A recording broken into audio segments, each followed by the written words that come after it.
आपकी अनुमति गृहीत लेकर मैं बैठकर बोल रहा हूं, क्योंकि जिस प्रकार का आज कार्यक्रम है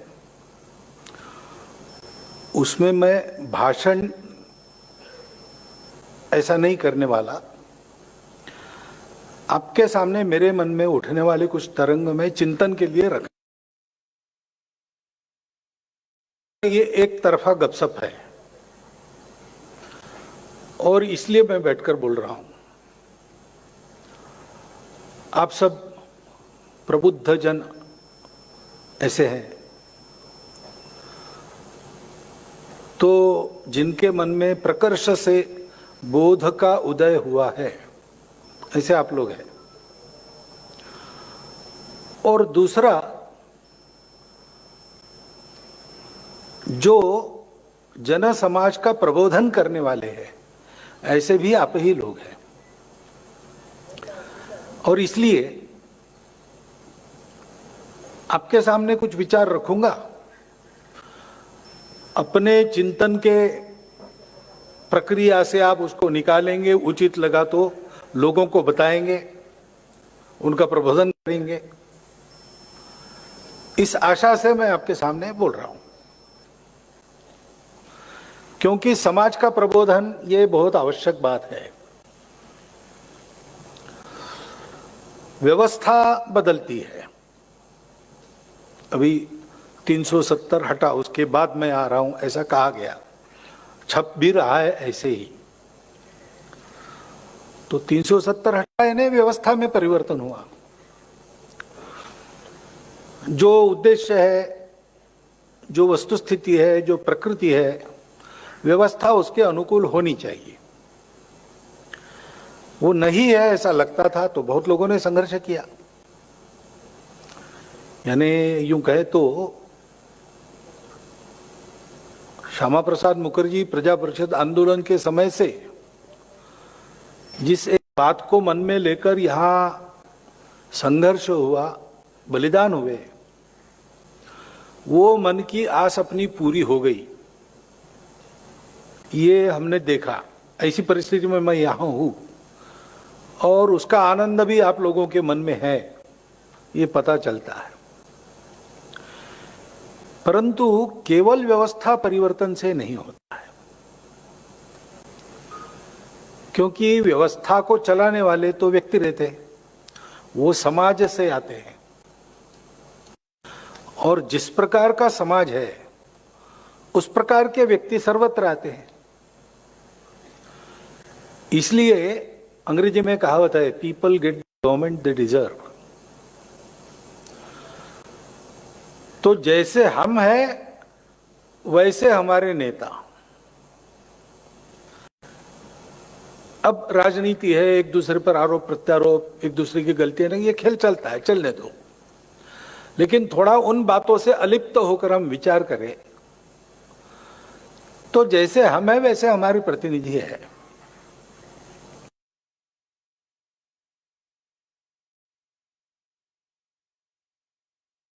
स्थिति के अनुसार हमारी आकांक्षाओं के अनुरूप व्यवस्था तब आएगी जब हम अपने आप को ठीक से समझते होंगे और ठीक समझकर उस प्रकार अपना विकास करने के लिए हर प्रकार से संकल्पबद्ध होंगे।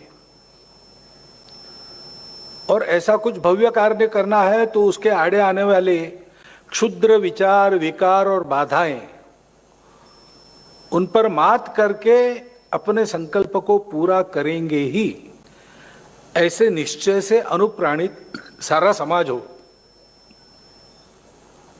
व्यवस्था बनाने में अनेक लोग लगते हैं, व्यवस्था को बिगाड़ने में बहुत थोड़े लोग चाहिए। इसलिए सारा ही समाज अनुप्राणित होना चाहिए। वास्तविक समाज इस शब्द का अर्थ ही ऐसा है। समाज यानी केवल भीड़ नहीं, केवल समूह नहीं। गणित में सेट होता है, समान प्रकार की वस्तुएं, उनका समूह, उसको सेट कहते हैं। तो सेट समाज नहीं है, मनुष्यों का सेट ये समाज नहीं है, वो समज है, एक प्रकार का जन्म जिनको मिला है, सब मनुष्य है, लेकिन वो सम अज तब बनते हैं जब उनके सामने एक उद्देश्य होता है। उनका अपना जीवन, सामूहिक जीवन एक उद्देश्य के लिए चलता है। हम भारतवर्ष के लोग हैं, क्या संपूर्ण भारतवर्ष के समाज के आगे ऐसा कोई उद्देश्य है? भले ही आज भूल गए हों, लेकिन उनके सामने ऐसा कोई ध्येय रखा गया है?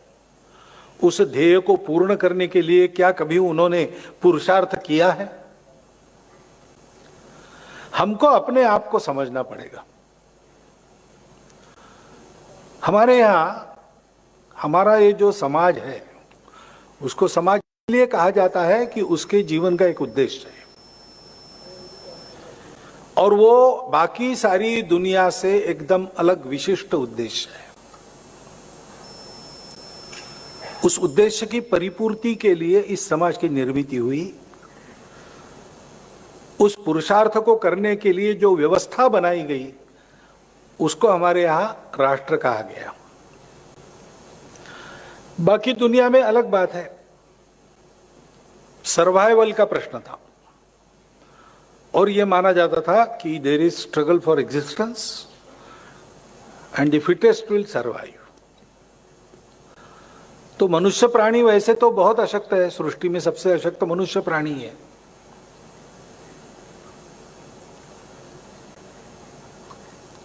तो मनुष्यों ने सोचा कि समूह में सुरक्षा है, इसलिए पहले कबीले बने, कबीलों के सम्मिलन हो गए, और जब जीवन में स्थिरता आई तब उसके ग्राम बने। और फिर उन सब ने तय किया कि सुरक्षा इसमें है, हमारे सामूहिकता में है, और उसके लिए अंदर शांति चाहिए, तो एक राजा चाहिए। तो एक व्यक्ति प्रमुख, उसके अधीन सारे अधिकार, और वो सबको नियमित करे, सुख शांति बनाए रखे और सुरक्षा का प्रबंध करे। उसके नेतृत्व में सारा सुरक्षा का प्रबंध होगा। ऐसा वो राजा बन गया। लेकिन मनुष्य की बुद्धि पतित होती है, तो राजा लोग अत्याचारी बन गए। तो अत्याचारी बन गए तो फिर ऐसे कुछ महापुरुष निकले, साक्षात्कारी लोग निकले, जिन्होंने कहा कि विश्व का राजा कौन है? ये मनुष्य राजा थोड़ी है, असली राजा तो भगवान है, और सब मानवीय राजाओं को उसके अनुशासन में चलना पड़ेगा, तभी उनको माना जाएगा, नहीं तो उनमें नहीं मानेंगे।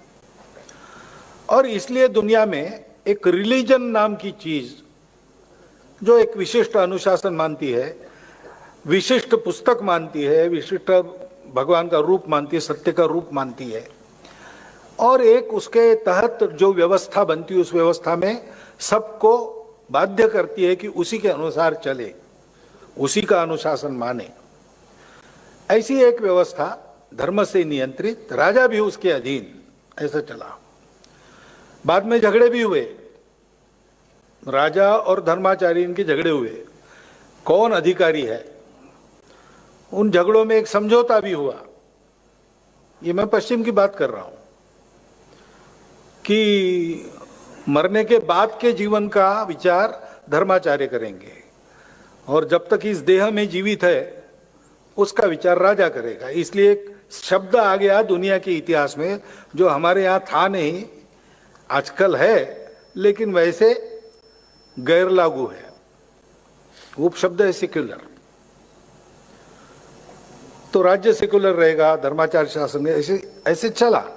लेकिन धर्माचार्यों का भी ऐसा इतिहास रहा पश्चिम में बाद में, कि इन सारी बातों को उन्होंने व्यापार की वस्तु जैसा बना दिया। क्या लगता है, क्योंकि फ्रांस जैसे देश में और मध्य युग में बड़े बड़े अमीर लोगों से और सरदारों से पैसे लेकर स्वर्ग में उनकी सीट रिजर्व की जाती थी। ऐसा जब हुआ तो अब जाएगा मनुष्य, राजा भी ठीक नहीं और धर्म के अधिकारी जो कहलाते हैं वो भी ठीक नहीं। सभी अपना अपना स्वार्थ पूरा कर रहे हैं और शोषण बढ़ा है। तो मनुष्य जाति के हाथ में विज्ञान लगा और फिर उन्होंने वैज्ञानिक लोगों ने ये कहा कि कुछ नहीं, हम जानते हैं सारी सृष्टि को जानना चाहते हैं, जानो, प्रयोग करो, अनुभव लो और प्रतीति से जो सिद्ध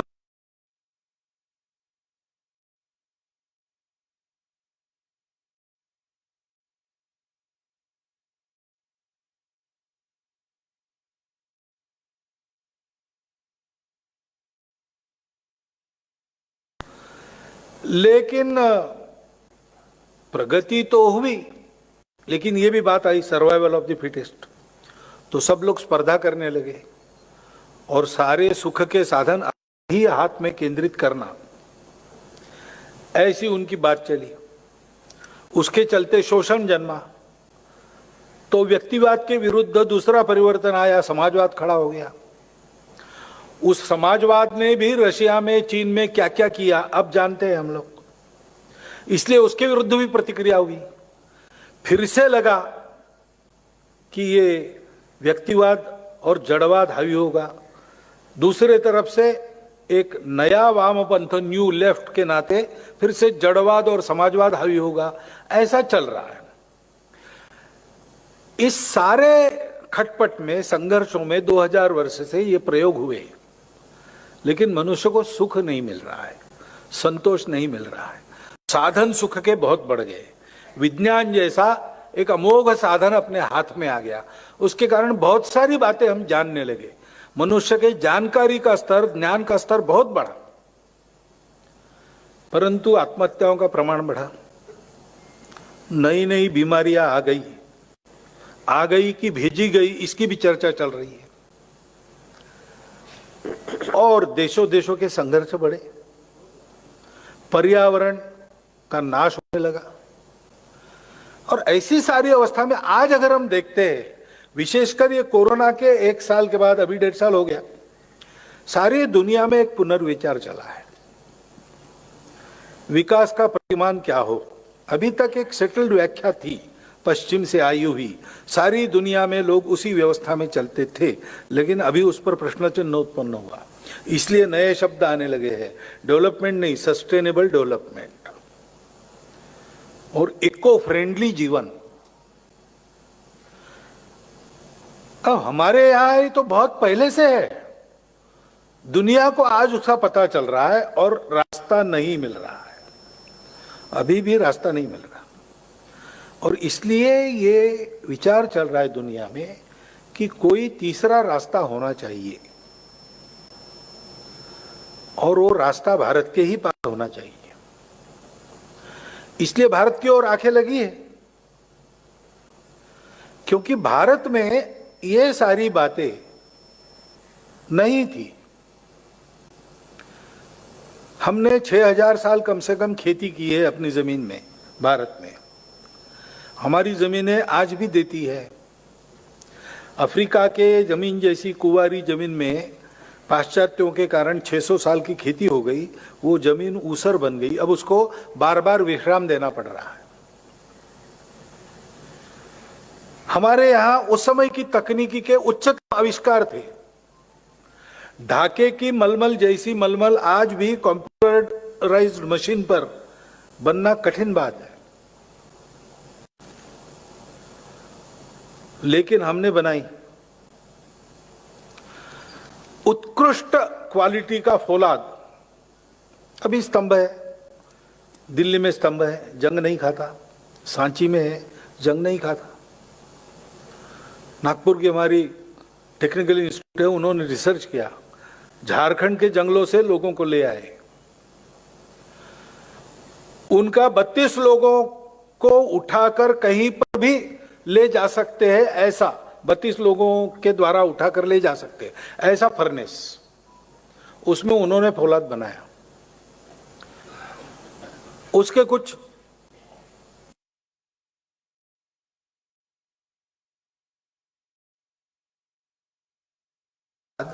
और कोई बना नहीं सका है अभी तक। हमारे यहां इतनी प्रगति थी। विलियम डैली रिम्पल अपने पुस्तक में लिखता है कि ईस्वी सन 1 से लेकर ईस्वी सन 1700 तक भारत आर्थिक दृष्टि से पूरे दुनिया में अग्रणी था।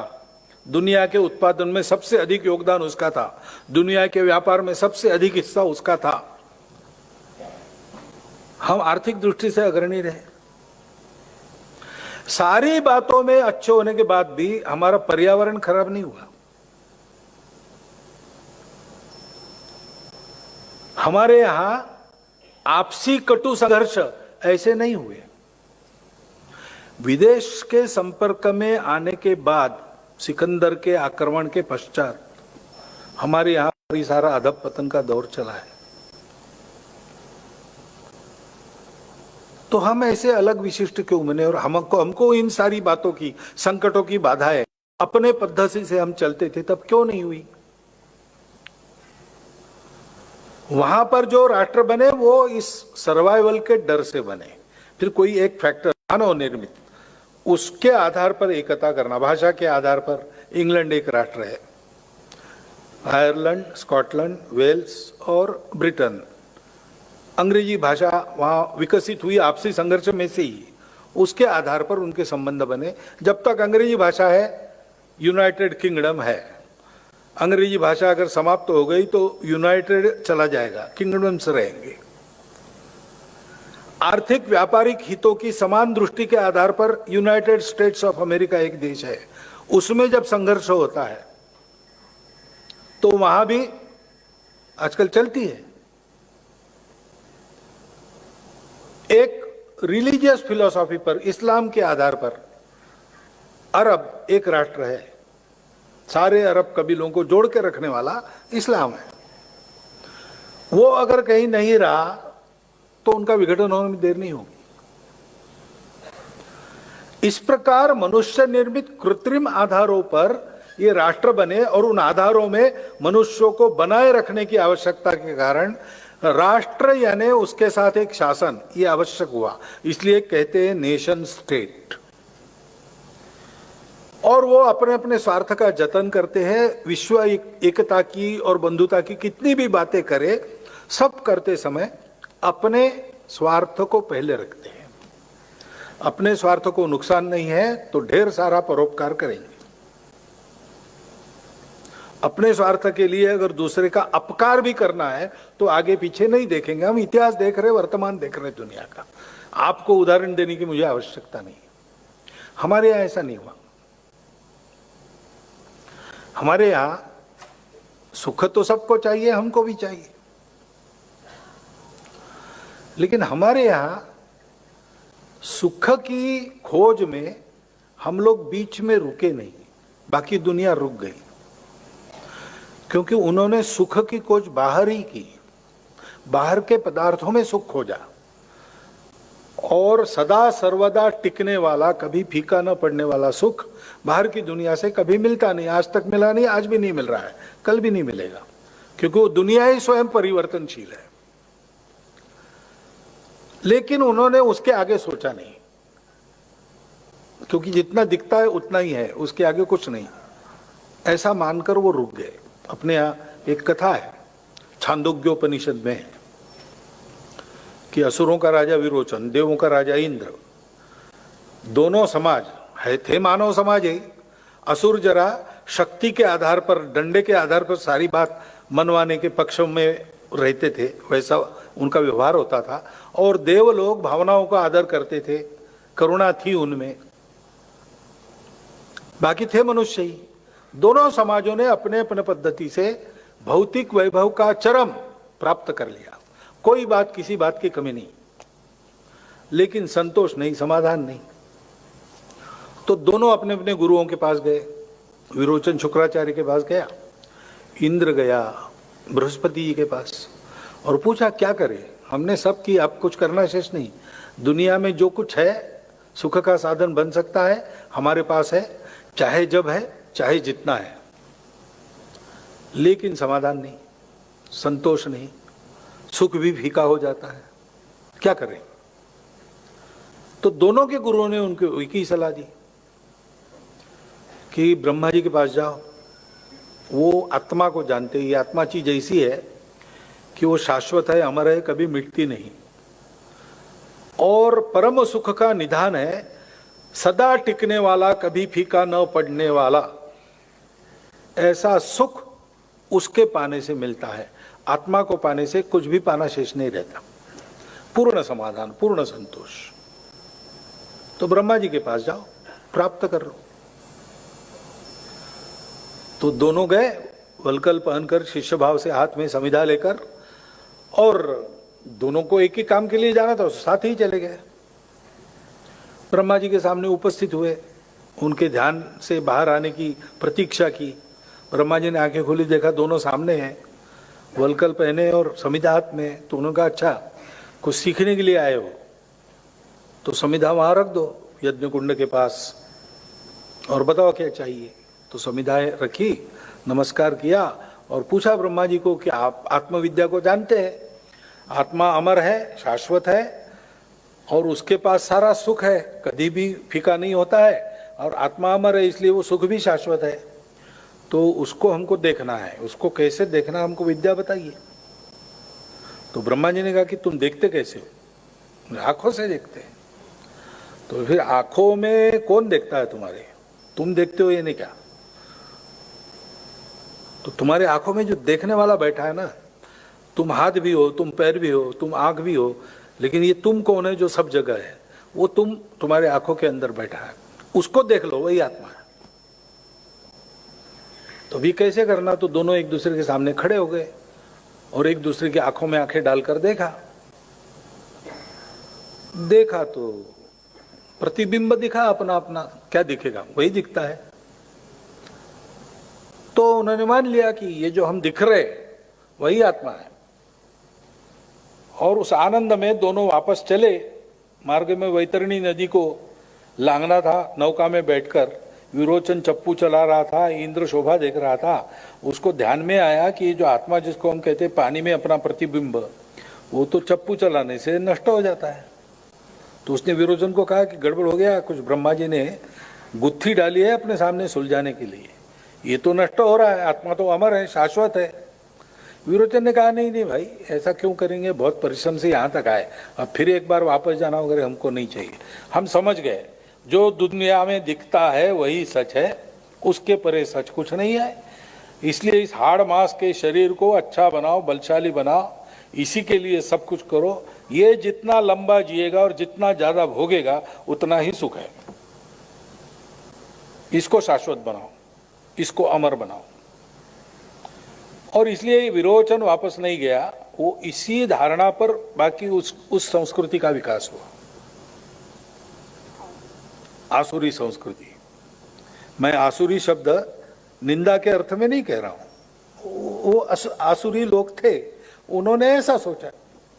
इंद्र वापस आया, उन्होंने ब्रह्मा जी को पूछा कि आपने ऐसा बताया था लेकिन वो तो नष्ट हुआ, तो आपके कहने का मतलब क्या है? तो ब्रह्मा जी ने फिर एक के बाद एक उसके सामने ऐसे कूट डाले, उसको सुलझाते सुलझाते सुलझाते एक दिन इंद्र को आत्मविद्या की प्राप्ति हो गई, और उनका समाज दैवी संपदा वाला समाज बना। अब इंद्र था कि नहीं, विरोचन था कि नहीं, लेकिन ये बात है कि एक समाज को यह सत्य मिला कि सुख बाहर नहीं, सुख अंदर है। ये हमारे चिंतन की पहली विशेषता है।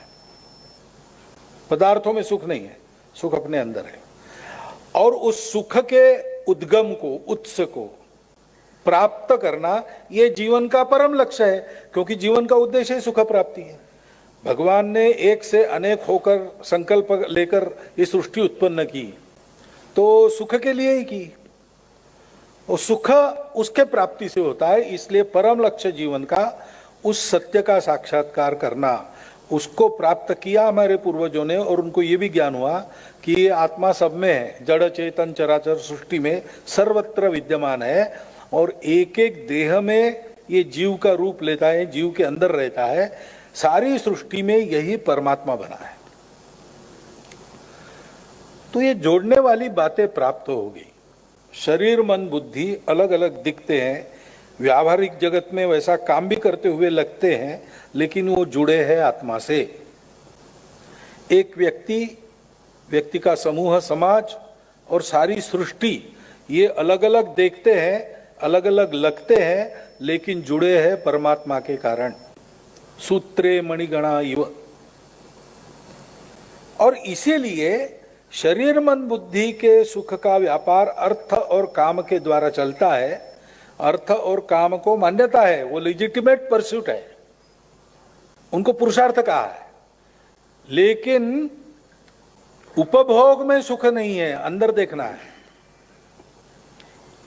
तो बाहर के भोगों से विरत होकर अंदर जाना पड़ेगा। इसलिए उपभोग के लिए जीवन नहीं, संयम का जीवन असली जीवन है, मनुष्य जीवन है। और इसलिए इस जीवन में उस संयम का आचरण, ये वैधा आचरण माना जाता है। Everyone for himself and they will take the hindmost, ऐसी वहां विचार विकसित को जोड़ने वाला नहीं था। तो एक का सुख चाहिए तो बाकी को, शरीर का सुख चाहिए, मन बुद्धि को गिरवी रखो। मन का सुख चाहिए, स्वाभिमानी हो, कष्ट सहन करने पड़ेंगे, शरीर का सुख नहीं मिलेगा। बुद्धि का सुख चाहिए तो मन की आकांक्षाओं को, मनोरंजन को भूलना पड़ेगा। एक साथ नहीं हो सकता। लेकिन आत्मा जोड़ने वाला जहां है, वो कहते हैं कि इनको एक संतुलन से चलाओ, एक संयम से चलाओ, तो सबको सुख एक साथ मिलेगा। अर्थ काम को मुक्ति तक ले जाना है, धर्म के अनुशासन में रखो। मनुष्य को समाज के लिए भी जीना है, सृष्टि के लिए भी जीना है, स्वयं के लिए भी जीना है। जीवन ऐसा होना चाहिए कि मेरे जीवन से सबका जीवन बने, मेरे अकेले का जीवन ना बने। और इसलिए ये जो जोड़ने वाला तत्व है हमारे पास आ गया। हमारे ऋषियों को ये भी ज्ञान हो गया कि जो हमारे पास है वो सबके पास है, वो जानते नहीं, और जानेंगे तो सारे संघर्ष समाप्त हो जाएंगे, जीवन में भद्रता आ जाएगी, सदा के लिए सुख संतोष की राह मानवता चलेगी। तो इस सत्य को सबको देना चाहिए। उनको सर्वाइवल का प्रश्न नहीं था। जिस भूमि में वो थे, वो तीन और ऊंचे पर्वतों से घिरी थी, हिमालय और दोनों तरफ उसके बाहु, हिंदुकुश और आराकान, और सागर पर्यंत फैली थी। तीनों ओर से सागर उसकी सुरक्षा करता था। उस जमाने में कोई आ नहीं सकता था, इसलिए आक्रमण का भय नहीं था, सुरक्षित थे। अंदर भी सुजल सुफल मलय शीतल भूमि में भरपूर था। और इसलिए जीवन के लिए आपस में लड़ना नहीं पड़ा। हम अगर किसी रेगिस्तान में पैदा होते जो कुछ नहीं देता, तो हम भी बन जाते, क्योंकि वहां दो ही काम है, सेवा करो जिनके पास है उनकी, या फिर लूटो। और तुम लूटोगे तो दुनिया भी लूटेगी, तो तैयार रहो। या यूरोप जैसी भूमि होती हमारी, आधा देने वाली, तो हम भी जहाजों में बैठकर देश विदेश की यात्रा करके धन कमा के व्यापार के आधार पर अपनी कुछ चीजें देकर वहां से चीजें लाते। और इस प्रक्रिया में वहां के स्थानीय व्यापारियों को मात देने के लिए हमको छल कपट का अवलंबन करना पड़ता। हम ऐसे नहीं बने, क्योंकि हमारी भारत माता सुजल सुफल मलयज शीतल है, और पहले से विविधताएं हमारी है। जन्म बिभ्रति बहुधा विवाचसम नाना धर्माणम पृथ्वी मनुष्य। हमारे यहाँ अनेक भाषा बोलने वाले लोग बहुत पहले से है। हमारे यहाँ अनेक देवी देवता है बहुत पहले से, उपासना के अनेक मार्ग हैं। लेकिन जोड़ने वाला तत्व हमारे पास होने के नाते हमने इन सबको, विविधताओं को एक ही एकता का श्रृंगार माना। आज हम कहते हैं यूनिटी इन डाइवर्सिटी, लेकिन हमारे यहां वास्तविक विचार तो है डाइवर्सिटीज ऑफ यूनिटी। ये एक ही प्रकट हुआ है इतने रूपों में, इनमें विरोध नहीं है, इसमें कोई अंदर का कोई बाहर का नहीं है। मेरे समझ के विस्तार की आवश्यकता है। मैं जन्मा, मुझे केवल भूख समझ में आती थी। एक दिन के बाद मां का परिचय हो गया, 3-4 दिन के बाद पिता का भी परिचय हो गया, धीरे धीरे बचपन में रिश्तेदारों का परिचय हो गया, कुटुंब की भावना आई। खेलते खेलते, हंसते खेलते, बड़ा होते होते गांव को अपना मान लिया, जिले को अपना मान लिया, प्रदेश को अपना मान लिया, देश को अपना माना। ऐसा करते करते कैसे बन गया मैं? माता च पार्वती देवी पिता देवो महेश्वरः बांधवा शिव भक्ताश्च स्वदेशो भुवनत्रयम् अयम निजः परो वेति गणनाम लघुचेतसाम उदार चरिता नाम तो वसुधैव कुटुंबकम। मनुष्य के जीवन की यात्रा केवल भोग की यात्रा नहीं है। शरीर को पुरुषार्थ करने के लिए, सक्षम करने के लिए अर्थ काम का अर्जन करना धर्म के अनुशासन में, और अपनी चेतना का विस्तार इतना करना कि संपूर्ण विश्व ही मेरा अपना बन जाए, कुटुंब, मैं पूरा विश्व बन जाऊं और सारा विश्व मुझ में दिखे, मैं देख सकूं मेरे अंदर, मैं देख सकूं सब में उसी को। ऐसे जीवन का तरीका, ये हमारा विशिष्ट तरीका रहा। उस तरीके को गांव-गांव, देश-देश पहुंचाना है, सारी दुनिया को बताना है। तो उसका साधन क्या है? तो ऋषियों के दुर्धर तप के कारण, इस उद्देश्य को लेकर उन्होंने तप किया, प्रयास किए। भद्रमिच्छन्त ऋषय स्वरविदा तपो दीक्षाम उपसे दुरगरी। विश्व के कल्याण की इच्छा रखने वाले ऋषियों ने दुर्धर दीक्षा लेकर तप किया। ततो राष्ट्रम बलम ओजस्य जातम, उससे हमारा राष्ट्र बना, हमारा बल बना, हमारा ओज बना। हम किसी स्टेट के तहत राष्ट्र नहीं बने। हमारे सामने संपूर्ण विश्व को सुख शांति युक्त, मनुष्यता युक्त, सबको साथ लेकर सबका विकास करने वाला ऐसा रास्ता है। उसको हम धर्म का रास्ता कहते हैं। धर्म का मतलब हमारे यहाँ पूजा नहीं है, पूजा भी उसका एक भाग है। मनुष्य के जीवन में सर्वत्र धर्म है। मनुष्य का स्वभाव है, उसको भी धर्म कहते हैं। कर्तव्य है, उसको भी धर्म कहते हैं। इहलोक में परलोक में सुख देने वाला धर्म है, ऐसा भी कहते हैं। तथागत ने कहा कि पहले, मध्य में और बाद में सर्वत्र आनंदमय धर्म है। तो सर्वत्र सुख देने वाला जीवन का तरीका, जिसमें हर एक का स्वभाव ध्यान में रखकर उसका कर्तव्य निर्धारित किया जाता है, वो धर्म हमारे पास था। उस धर्म को सारी दुनिया को देना पड़ता है। जैसे आज की स्थिति है, संतुलन चला गया है, एक्सट्रीम पर चले जाते हैं लोग। एक्सट्रीम पर जाने के कारण संघर्ष होता है, हानि होती, कट्टरपन भर गया है, अहंकार बढ़ गया है। मैं अपने आप को उच्च मानता हूं, श्रेष्ठ मानता हूं, जाति पाति का भेद करता हूं। हमारे देश में है बीमारी, बाहर से आई, बाद में आई, लेकिन बहुत दिनों से है और जा नहीं रही है।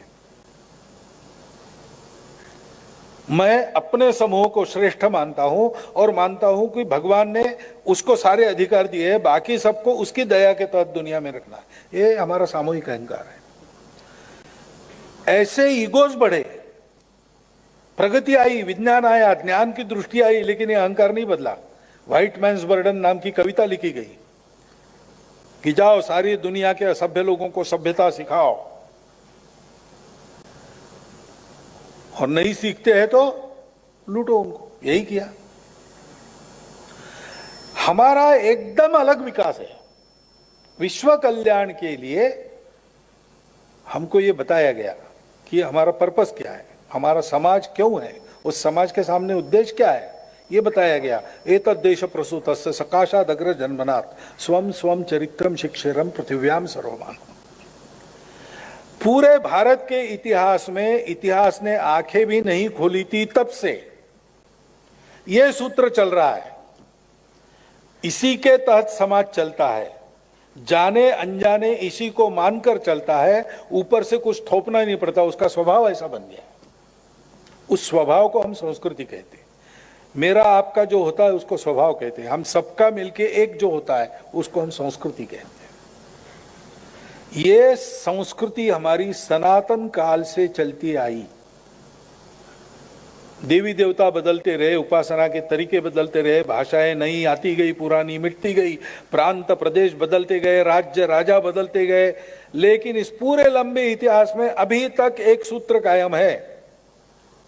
संपूर्ण विश्व के लिए आत्मीय दृष्टि रखने वाला और स्वयं के लिए संपूर्ण शुचितामय जीवन बनाने वाला दृष्टिकोण, वो हमारी संस्कृति।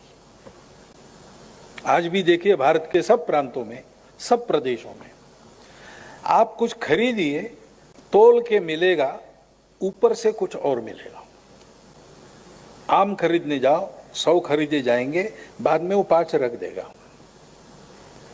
चावल खरीदने जाओ, 5 किलो खरीदे, ऊपर से 1 मुट्ठी डाल देगा। सब्जी वाले के पास जाओ, धनिया हरी धनिया खरीदो, 2 जूड़ी देगा, ऊपर से 2 काढ़े रख देगा। आज भी है, सर्वत्र है, हर भाषा में भारत के इसके लिए शब्द है। दुनिया के किस धर्म ग्रंथ में ये लिखा है? ये हमारा स्वभाव है, प्रामाणिकता। गलती से भी कम नहीं जाना चाहिए। मैंने पैसा लिया है, मुझे पूरा देना है, और गलती न हो इसलिए मैं दे के रखता हूं सरप्लस। कुछ अनजाने में हो गया है तो उसकी पूर्ति हो जाएगी। ऐसी कितनी ही बातें हैं अपने यहां। बड़ों के आगे झुकना, चरण स्पर्श करना।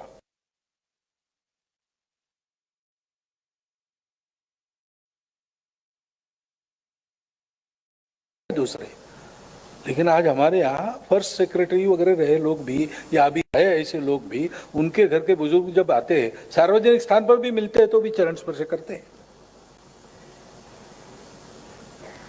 ऐसी कई बातें, वो संस्कृति जो सा प्रथमा संस्कृति विश्ववारा ऐसा जिसको कहा है, और प्री क्रिश्चियन प्री इस्लामिक काल में इसी का सारे विश्व पर प्रभाव था। कहीं पर हमने साम्राज्य नहीं किया तो भी सारे दुनिया ने खुशी खुशी इसको स्वीकार किया। उस संस्कृति को देना, उस धर्म को देना जो संतुलन देता है, जो विकास के कारण पर्यावरण की हानि नहीं करता, जो व्यक्ति के विकास में समाज के विकास को बाधा नहीं बनने देता, व्यक्ति के विकास को समाज के विकास में बाधा नहीं बनने देता, और दोनों के विकास को सृष्टि के विकास के पूरक बनाता है, जो अर्थ और काम को संतुलित तरीके से चलाकर उनको भी सफल करता है। इस गृहस्थ जीवन से संपूर्ण समाज की धारणा होती है, ऐसा धार्मिक जीवन भी उनका बनता है, और अंत में ये सारा करते हुए अंत के समय में वो मन में एक संतोष लेकर इस जीवन से जाते हैं, एक तरह से मुक्ति की ओर बढ़ते हैं। ऐसा जीवन का तरीका हम ये है, हम भारत है, यानी क्या है, हम ये है। हमारे अनेक प्रांत है, हमारे अनेक राज्य है, हमारी अनेक व्यवस्थाएं भी हो सकती है। समाज के अंतर्गत तो है ही अलग अलग रीति रिवाज, खान पान भी भूगोल के अनुसार अलग अलग है। देवी देवता तो पहले से है, और नए नए आते हैं, बाहर से भी आ गए, लेकिन इससे हमारी एकता नहीं बदलती। हम जब विचार करते कोई बाहर का है कोई अंदर का है, तो ये गलत हो जाता है। व्यवस्था तो बदली, जैसे यहाँ 370 नहीं है अब भारत के सब नागरिकों के लिए, लेकिन मन से गया क्या? आज अब भारत में राज्य है, भाषावार प्रांत रचना है, तो राज्यों के झगड़े क्यों होते हैं? बेलगांव किसका, कावेरी नदी का पानी किसका? नदी में पानी नहीं है, कावेरी सूख रही है, और नदी के नाम पर खून बहता है। व्यवस्था बदलने से क्या होगा? ये मानसिकता बदलनी चाहिए। व्यवस्था बदलने से भी होगा, परंतु मानसिकता बदले बिना पूर्णता नहीं आएगी। हम सब भारत के लोग हैं, हम सब एक हैं। आज अपने देश में आप जाइए तो मैं कम से कम एक 15-20 शहर ऐसे देख चुका हूं। सारे देश से लोग शहरों में ही आते, और देहातों में तो आजकल नहीं जाते। तो जैसे अभी परसों सूरत में था, या कुछ महीने पहले कोयम्बतूर गया था, तिरुपुर गया था,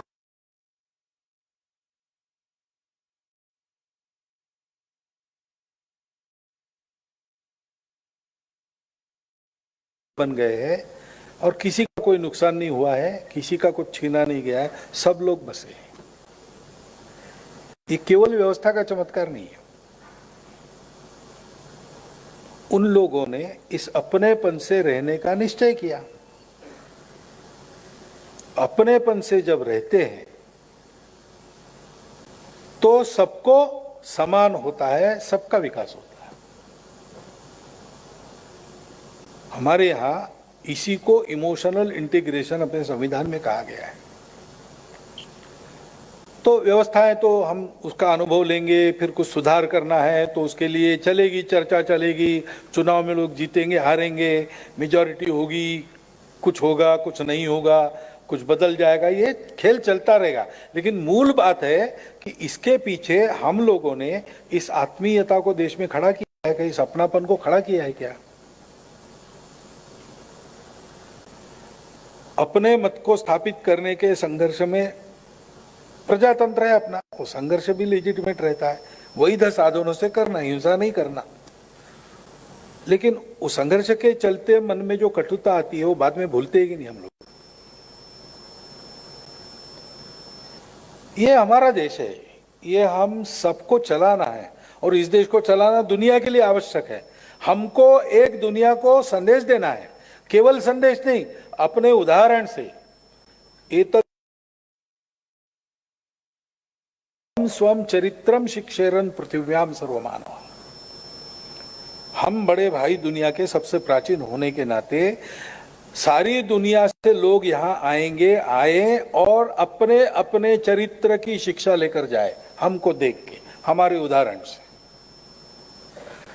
ऐसा एक आत्मीय भावना से भरा हुआ इतना बड़ा देश है, विविधता से भरा हुआ, अलग अलग प्रकार है, तो ठीक है, अलग अलग राज्य है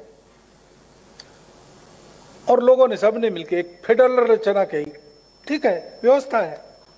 व्यवस्था है तो क्या हो, देश तो एक है।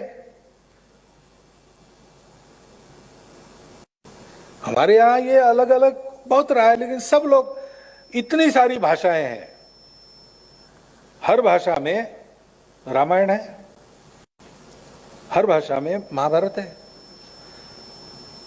अलग अलग भाषाओं में कथाएं भी थोड़ी सी अलग अलग हो जाती है, भाव तो एक ही है। सारे भाषाओं में संतों ने पुराने समय से भारत की स्तुति गाई है, वेदों से लेकर तो आजकल की कविताओं तक भारत माता की स्तुति सर्वत्र है। कर्नाटक राज्य का राज्य गीत है, जय जय भारत तनुजाते जय जय कर्नाटक माते, कर्नाटक का गीत है। लेकिन पहली पंक्ति क्या है, भारत की लड़की का जयकार, तनुजा यानी लड़की, भारत की कन्या का जय जयकार हो, कर्नाटक माता का जय जयकार हो। भारत के अंदर कर्नाटक है। इस बात को नहीं भूलना चाहिए कि मेरा अपना स्वार्थ कुछ भी नहीं है, मेरे समूह का स्वार्थ कुछ भी नहीं है, मेरी अपनी विशिष्टता है, लेकिन उस विशिष्टता का स्वार्थ देश के स्वार्थ के आगे कुछ भी नहीं है। उस स्वार्थ के परिधि के अंदर जितना अपना हो सकता है जरूर करना चाहिए, और हो सकता है, पूरा हो सकता है। लेकिन वो सब हम जो करते हैं किस लिए करते हैं? पांडव जब निकले महाभारत के युद्ध के लिए, कुंती का आशीर्वाद लेने के लिए गए, तो कुंती ने क्या कहा कि हर क्षत्राणी अपने बच्चों को जिसके लिए तैयार करती है वो प्रसंग आ गया है, मुझे अभिमान है, 5 पुत्र मैंने कैसे तैयार किए इसकी परीक्षा होगी, अब याद रखना, मेरे परवरिश को लाज नहीं आने देना, ये कुंती ने कहा है। तो हम ये सारा जमा करते हैं, ये कहां लेके जाना है? ये अपने देश के काम आए, अपने लोगों के काम आए। और अपना देश भी ये सोचता है कि हम बड़े बनेंगे तो क्या करेंगे, हम दुनिया के काम आए। बाकी लोग महाशक्ति बनते हैं, हम बड़े बन के सारी दुनिया पर अपना प्रभाव, हम महाशक्ति नहीं बनते, हम बड़े बन के कहते कि सारी दुनिया को मैंने जो अच्छा पाया है वो अच्छा मिले, इसलिए उनका प्रबोधन करेंगे, इसलिए हम विश्व गुरु कहलाते हैं, हम महाशक्ति नहीं कहलाते। वो हम बनेंगे भी, सब बातों में बड़े बनेंगे तो भी हमारा देश सोचता है विश्व के लिए बनते। इसलिए हमारे देश का प्रत्येक व्यक्ति, प्रत्येक परिवार ऐसा होना चाहिए कि हम 2 हाथों से कमाएंगे, 1000 हाथों से बांटेंगे। हमारा विकास हम इसलिए करेंगे कि हमारे विकास में हम सबका विकास होगा, मेरे गांव का विकास होगा, मेरे समूह का विकास होगा, मेरे देश का विकास होगा, मेरे राष्ट्र का विकास होगा, उससे दुनिया का विकास होगा। इस भावना के आधार पर कोई भी व्यवस्था चलती है, इसके अभाव में ही व्यवस्था फेल होती है।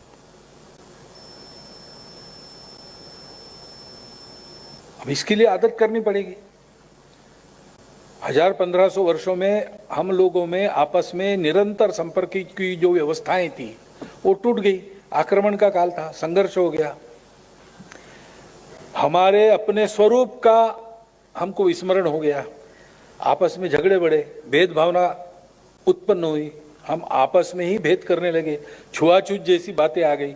इस सब को साफ करते हुए ये पूरा देश मेरा है, व्यवस्था के अनुसार चलेंगे, पूरे देश को बड़ा करेंगे, हमारे अपने अपने स्वार्थ अपने अपने जगह है, लेकिन देश पहला, देश के आगे बाकी कुछ नहीं। हमको अपने स्वार्थों को पूरा करने की स्वतंत्रता मिली तो हमारे देश के लोगों ने ऐसा विचार किया तब मिली। तेरा वैभव अमर रहे, हमारी चार रहे न रहे। माता को गरीबी में छोड़कर स्वामी विवेकानंद विश्व में जाकर अपने संस्कृति का संदेश देते रहे, उनको अपने को भी सुख नहीं मिला। 39 वर्षों की आयु में मृत्यु हो गई डायबिटीज से। इतना खड़तर जीवन उन्होंने, कठिन जीवन जिया। क्यों जिया? संपूर्ण देश में, संपूर्ण विश्व में अपना देश बड़ा हो, ये समन्वय का, समता का, एकता का संदेश सारी मानवता को फिर से सुनाया जाए इस देश से। इसके लिए ऐन जवानी में सारे सपने छोड़कर देश के लिए फांसी गए भगत सिंह, राजगुरु, सुखदेव, चंद्रशेखर आजाद जैसे लोग। क्यों गए? अपने छोटे स्वार्थों को, अपने राष्ट्र के हित की मर्यादा है। हम अलग अलग तो है, मैं भी अलग हूं और आपकी तो बात अलग है। मेरा छोटा भाई मेरे से अलग है, मेरी माता जी मेरे से अलग थी, मेरे पिताजी मेरे से अलग थे, लेकिन अलग थे फिर भी हम एक है। ये तो हम सब लोग कर रहे हैं जीवन में। तो कभी अपने परिवार के लिए कुछ छोड़ना पड़ता है, छोड़ते हैं हम। कभी अपने लिए परिवार कुछ छोड़ के हमको देता है।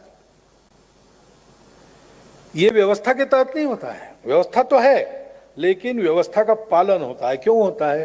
क्योंकि वो एकता की, आत्मीयता की भावना है, और उस एकता और आत्मीयता के पीछे कुछ सत्य है। हम अंग्रेजी में कहते हैं ब्लड रिलेशंस है, ये सत्य है, इसलिए परिवार एक रहता है। थोड़ा खुरापाती निकला कोई परिवार में तो भी लोग कहते हैं यार ठीक है, लेकिन अब अपने ही परिवार का है ना, थोड़ा उसके लिए दौड़ना पड़ेगा। ये अपनापन कहाँ से आ गया? हम ब्लड रिलेशन इसलिए आ गया। हम सारे देश के लोग अलग अलग भाषा, प्रांत, पंथ, संप्रदाय लेकर चल, फिर भी हम एक है। हमारी एकता का रहस्य क्या है? हमारा देश एक संस्कृति से बंधा है। हमारे देश के सब लोगों का स्वभाव इस मातृभूमि के आशीर्वाद का फल है। उसने हमको केवल अन्न जल से पोषित नहीं किया, उसने हमारा स्वभाव भी दिया है, और ऐसा हम बने रहे, इसलिए हमारे लंबे इतिहास में लाख लाख पीढ़ियां लगी तब हमने यह संस्कृति उपजाई। कोटि कोटि सर चढ़े तब इसकी रक्षा हो पाई। ऐसा हमारा इतिहास है। वो हमारे पूर्वज, हमारे गौरव के निधान है। इन सूत्रों का पुनर्जागरण, उसके आधार पर अपनी विविधताओं का, विशिष्टताओं का पूर्ण स्वीकार और सम्मान करते हुए, एक दूसरे के जीवन को समृद्ध बनाने का पुरुषार्थ करते हुए, हम सबका एक राष्ट्र के नाते दुनिया में संदेश देने लायक बनना, ये अपनी तो आवश्यकता है ही, दुनिया की भी आवश्यकता है। और इसका प्रारंभ करना पड़ेगा अपने से। कुछ स्वाभाविक बातें तो होती है। मैं यहां जम्मू में हूं, कहीं भीड़ में एक आधा मराठी वाक्य मेरे कान पे आ गया तो मैं देखता हूं कौन है, महाराष्ट्र का है, क्योंकि मैं महाराष्ट्र का हूं, मराठी, स्वाभाविक बात है। लेकिन इसकी एक मर्यादा है। मैं महाराष्ट्र का हूं, मराठी हूं, लेकिन उसके परे मैं भारत का हूं। तो यहाँ की भी भाषा, यहाँ एक छात्रावास चलता है लड़कियों का, उन लड़कियों ने भारत के हर भाषा का गीत याद किया है और सुनाती है। प्रयास करके कोई बाहर से देखने आ गया तो उसको उसकी भाषा का गीत मानती। भारत की हर भाषा का गीत हमको कंठस्थ होना चाहिए, ये भाव होना चाहिए। हमारी अनेक छोटी बातें हैं, हमारी विशिष्टता है, भाषा है, प्रांत है, पंथ संप्रदाय है, हमारे छोटे छोटे हित भी है। जीवन चलता है उसके आधार पर, उसको नकारना कोई नहीं चाहेगा, किसी ने नकारना नहीं चाहिए, ये बातें हैं। उसके चलते प्रयास भी चलेंगे, व्यवधान आ गए तो कुछ चलेगी खटपट दूर करने के लिए, ये सारा होगा। लेकिन ये सब होने के बाद भी इन सब के परे, इन सब के ऊपर सर्वोपरि हमारा राष्ट्र, हमारी संस्कृति, हमारे पूर्वज, हमारा देश, इस भावना से जीवन व्यवहार हमको करना पड़ेगा। मेरा अपना जीवन, मेरा कौटुंबिक जीवन, मेरे कुटुंब के संस्कार, मेरा समाज में व्यवहार आचरण, अपनी आजीविका के स्थान पर मेरा करना, और देश के लिए सब मिलके सोचते हैं तब एक विशिष्ट सोच रखना, एक मर्यादा रखना सब बातों की, ऐसा व्यवहार हमारा होना पड़ेगा तो हमारा देश सुरक्षित, प्रतिष्ठित, समर्थ बनेगा। उसके सुरक्षित, समर्थ, प्रतिष्ठित बनने से हमारा जीवन भी अपने आप सुरक्षित, प्रतिष्ठित, समर्थ बनेगा, और उसके कारण दुनिया सुरक्षित और प्रतिष्ठित बनेगी, दुनिया में मानवता प्रतिष्ठित हो जाएगी। ये हमको करना है। व्यवस्थाएं रहेगी, आज ये है कल वो है, जिसकी असुविधा होती है उसकी बदलने की एक प्रक्रिया अपने देश के तंत्र में उसके तहत बदलती है। मत अपने अपने रहते हैं, लेकिन एक बार निर्णय हो गया सबका मिलके, उसके तहत चलना चाहिए। इसी में बुद्धि, इतना बड़ा संघ चलता कैसे है, इसका कोई सैंक्शन नहीं है। लेकिन हमारे यहाँ एक पक्की बात है, हम सबके अपने अपने मत है, चर्चा होती है तब हम बोलते हैं, स्पष्ट बोलते हैं, आवाज चढ़ाकर भी बोलते हैं, सारी बातें होती है। लेकिन एक बात पक्की, ये सब करते समय हम अपनों में अपने विषयों की चर्चा कर रहे हैं, और मत सबका अलग अलग हो सकता है, लेकिन मन हम सबका एक है। और एक बार निर्णय हो गया तो उसके बाद हम उसके साथ हैं, मन से साथ है। मेरा मत था, चर्चा तक था, उसके बाद सबके निर्णय में मेरा निर्णय विलीन है। ये एकात्मता है, ये सामूहिकता है। हमारे सब क्रियाकलापों में, केवल यहाँ की बात मैं नहीं कर रहा हूं, पूरे देश में ही व्यवस्थाओं के बहुत ज्यादा, यानी क्या कहते हैं उसको, बहुत ज्यादा अतिवादी हम व्यवस्था के मामले में बन गए, तो छोटी छोटी बातों में, जनहित के कार्यों में भी अड़ंगे पड़ते हैं। संसद चलती नहीं क्योंकि हमारा मत अलग है, ठीक है, वो तो डेमोक्रेसी जो तरीका है वैसे चलेगा, लेकिन भाई काम भी आगे जाना चाहिए ना, जनहित के निर्णय फटाफट होने चाहिए। तो ये सब बातें हैं और इसमें कोई दोष नहीं है, लेकिन इनकी मर्यादा है। उस मर्यादा को समझकर जीवन चले समाज का, तो अपना देश बड़ा होगा, अपने सारे प्रश्न हल होंगे, कोई खतरा हमको छू नहीं सकेगा, और हम सब मिलकर अपने देश को ऐसा स्थापित करेंगे कि उसका जीवन देखकर और उसके विचारों के आधार पर अपना विचार बनाते हुए संपूर्ण दुनिया के देश अपने आप को सुखी सुंदर देश बनाएंगे, और सारी जीवन में एक सुंदर समन्वय साधते हुए मानवता सृष्टि के साथ प्रगति की आगे कूच करेगी। इसके लिए भारत है, इसके लिए हम भारतीय है, और इसलिए इस राष्ट्र की इस त्रिविध एकात्मता के उद्गमों को समझना, तीनों बातों को, उसके साथ तन्मय होना, अपनी अपनी विशिष्ट वगैरह सब रखते हुए अपने हित का उद्यम करते हुए सबके हित को साधना, ऐसे तरीके पर अपने को चलना है, ऐसा विचार मेरे मन में आता है। आपके चिंतन के लिए मैंने आपके सामने रख दिया, आप इसका विचार कीजिए, और इसमें से जो उचित है ऐसा आपको लगता है वो सबको बताइए। इतनी ही एक प्रार्थना करता हूँ और मेरा यह निवेदन समाप्त करता हूँ। धन्यवाद।